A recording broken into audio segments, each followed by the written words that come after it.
This morning, you have the chance to talk with our financial expert from Max Credit Union. Here to answer your questions about finances is Ken Peavy from Max Credit Union. Ken, thanks so much for joining us as always here on Alabama Live.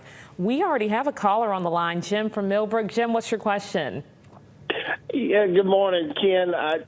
Really, just the overall financial institution of our country seems to be with inflation going up and the interest rates are rising and they keep rising, those interest rates.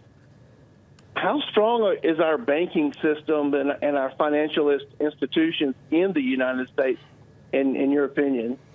It's a great question. Obviously, with the banking crisis we've seen in the last couple of weeks, we're getting a lot of questions with that. People wanting to make sure that their money is insured, it's safe.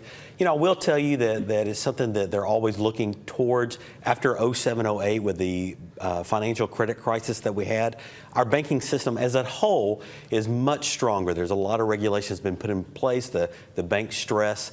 But obviously, there's going to be these one or two pop-up banks that haven't been doing what they should be.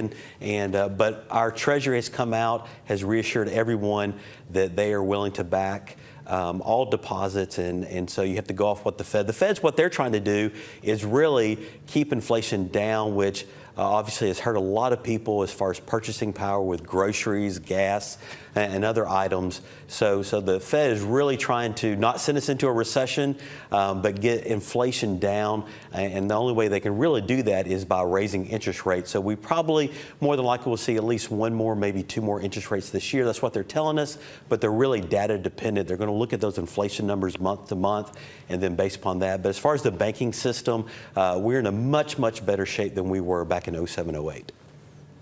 All right, Jim, thanks so much for calling in. And Jim asked a question that's on a lot of people's minds right now when it comes to interest rates and inflation. And you said those rates may still rise. Is now a good time to try to get a loan or purchase a home or a car?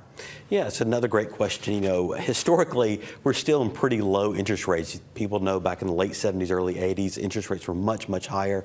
But as far as your financial plans, it's always good to look at how much you're paying. Is it a good time to maybe refinance or consolidate and put yourself on a path that's going to help you achieve those financial goals? Again, that's where I come in as a financial advisor or working with your financial advisor to make sure that you're maximizing those dollars, that you're getting yourself in a good position, that you've got some savings built up, some money set forth for down the road. So it could depend on the person if it's a good time to buy a home or a car. Absolutely. Everybody's different. Everyone lives in different parts of the country. The markets are different.